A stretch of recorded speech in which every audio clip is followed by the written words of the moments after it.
Hi everyone. Today we are going to see about electrostatic potential at a point due to an electric dipole. So we have studied about electric dipole. What is electric dipole? Minus q and plus q, which is separated by a distance equal to 2a, is called dipole. So you consider a point P here. Here we are going to find out what is electric potential at this point. So because of minus q you are having one potential, and because of plus q you are having one potential. We have to add these two potentials to get the resultant potential. So considering this diagram, minus q plus q separated by a distance equal to 2a, and here we are going to see the potential. Now potential at P due to charge plus q, that is plus q is here. We are going to find out potential at point P, which is given by the equation 1 by 4 pi epsilon naught into q by r1. This equation, we already studied this equation. And what about due to minus q? So the same equation, the distance is here varying. Here the distance is r1. For minus q the distance is r2. And so here minus, because the charge is minus charge, so minus 1 by 4 pi epsilon naught into q by r2. So r1 is the distance between q plus q and p, and r2 is the distance between minus q and p. So when we add both this, the total potential is given by V is equal to, you can take q by 4 pi epsilon naught outside. So 1 by 4 pi epsilon naught into q within brackets 1 by r1 minus 1 by r2. Now r is the distance between the center point O and P. If this r is very greater than a, that is a is the distance between the center point and plus q or minus q. So if this r is very greater than a, then we can apply cosine law. Cosine law what for triangle BOP is given by the equation r1 square is equal to r square plus a square minus 2ra cos theta. This is like Pythagoras theorem, that is you are simply moderating the Pythagoras theorem. And here r square is taken outside, so within bracket 1 plus a square by r square minus 2a by r into cos theta. That is, if r square is taken outside means you have to divide each and every term by r square. So our main purpose is to find out 1 by r1. So first we are finding out r1 square, then r1, then 1 by r1. In this step we have to follow. So here this is r1 square and r square is taken outside, and since r is very greater than a, you can neglect this term. So 1 minus 2a cos theta by r. So from r1 square you have to find out what is r1. So here the square is not here, or 1 minus 2a cos theta the whole power half. That is, we are taking square root for this. And out the reciprocation of this. So 1 by r1 is equal to 1 by r, 1 minus 2a by r cos theta to the whole power minus half. Why minus half? The minus half means we are reciprocating. So half becomes minus half. And so here we have to use binomial theorem. So binomial theorem we have to use, and we have to take only the first order equation, that is the terms up to the first order, neglecting the higher order terms. So what is 1 by r1 now? 1 by r. Here minus half for easy understanding, just you multiply this minus half inside. So plus a by r into cos theta. So we have found out what is 1 by r1. So in this equation, we have found out what is 1 by r1. The next step is we have to find out what is 1 by r2. So the equation now r2 square for taking the triangle AOP. And in this AOP, r2 square is equal to r square plus a square minus 2ra cos 180 minus theta. Here theta, the angle between P vector and R. P vector is the dipole moment and R is the position vector.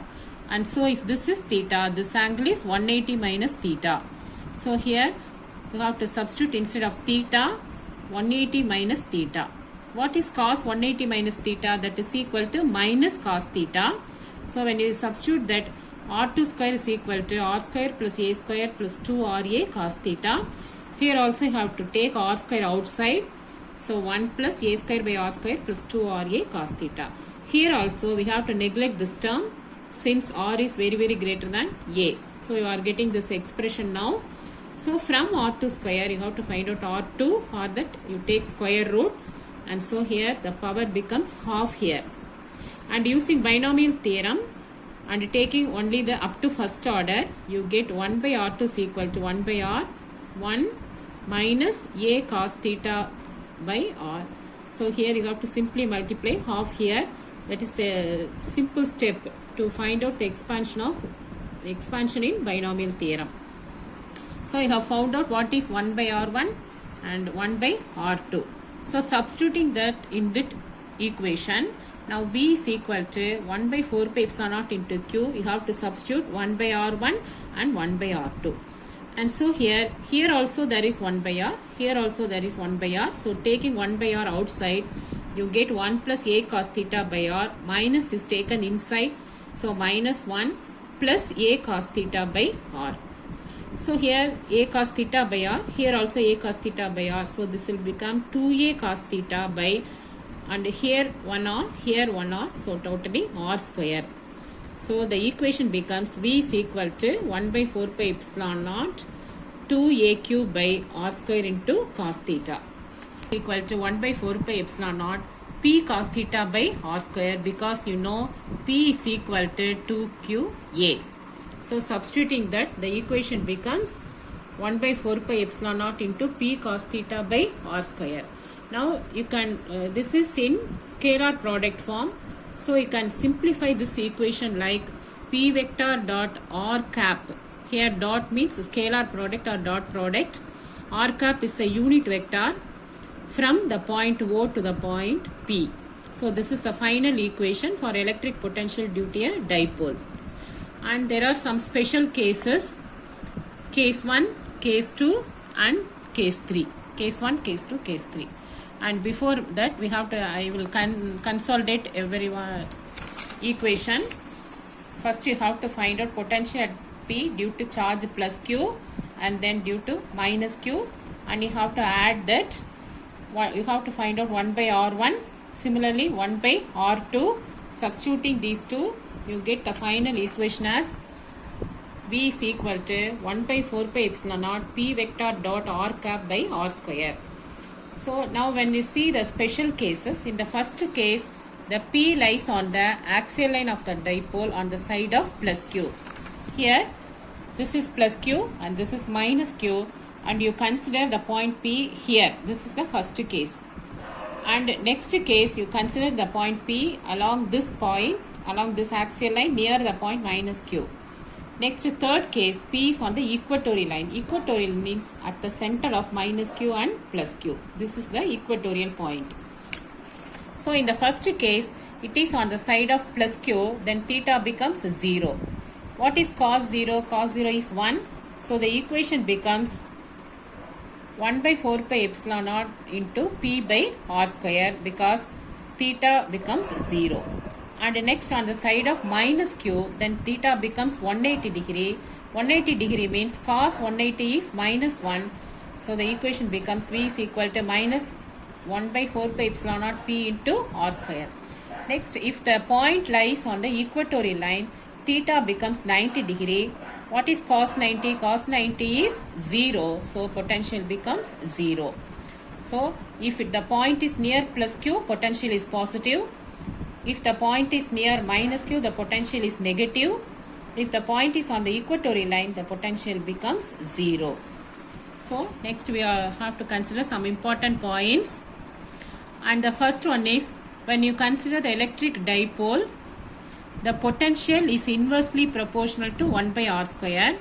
Whereas when you consider point charge, the potential is inversely proportional to R.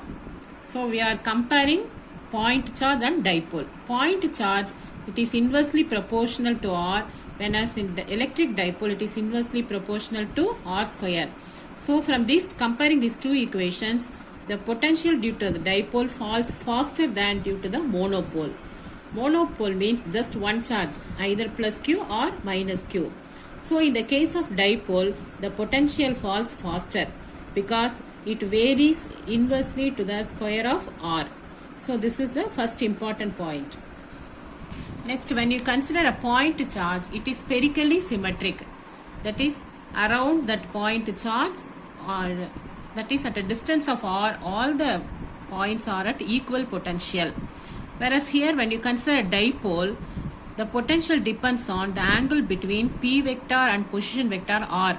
Because in this equation, V is equal to 1 by 4 pi epsilon P cos theta by R square. So the potential depends on the angle. So when you see this diagram, here this is P vector and you are rotating the position vector along P vector, keeping the angle theta constant. Here theta is constant, also the position vector is constant. You are simply rotating the position vector. So you will get a curve like this. This is a blue curve and we see this along the axial, it is symmetric. That is, all the points in this blue curve is at equal potential. So due to point charge, it is spherically symmetric, but when we consider dipole, it is axially symmetric. That is, along the axis, it is, when you see the curve, all the points are at equal potential. So this is about potential at a point due to electric dipole. Hope you understand the derivation. Next, equipotential surface. Equipotential surface means a surface where all the points are at equal potential. So when you see the definition, an equipotential surface is a surface on which all the points are at the same potential. That can be explained in this diagram. That is, you are having Q here and this is an imaginary surface drawn around Q whose radius is R.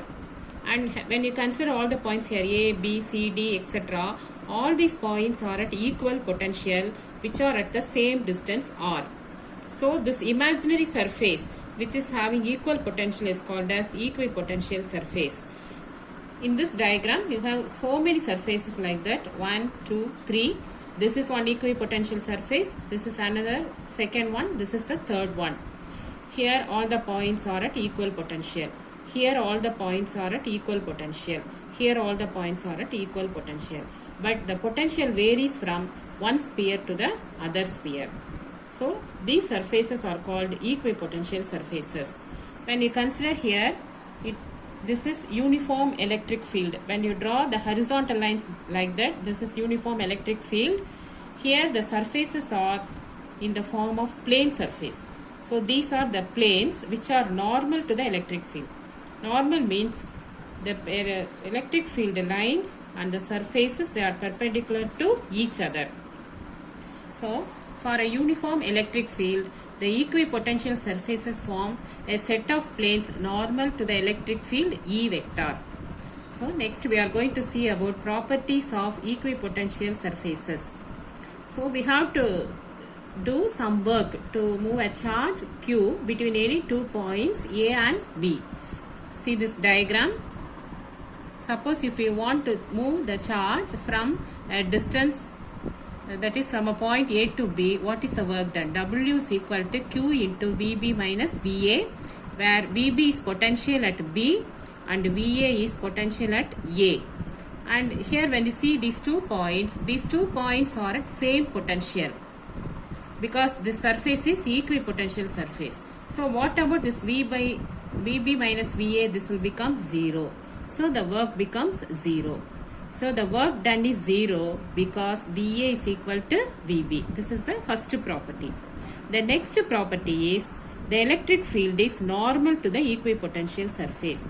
When you see the diagram, this is electric field, this is equipotential surface, and these two must be perpendicular to each other. The reason is, if it is not normal, then there is a component of the field parallel to the surface.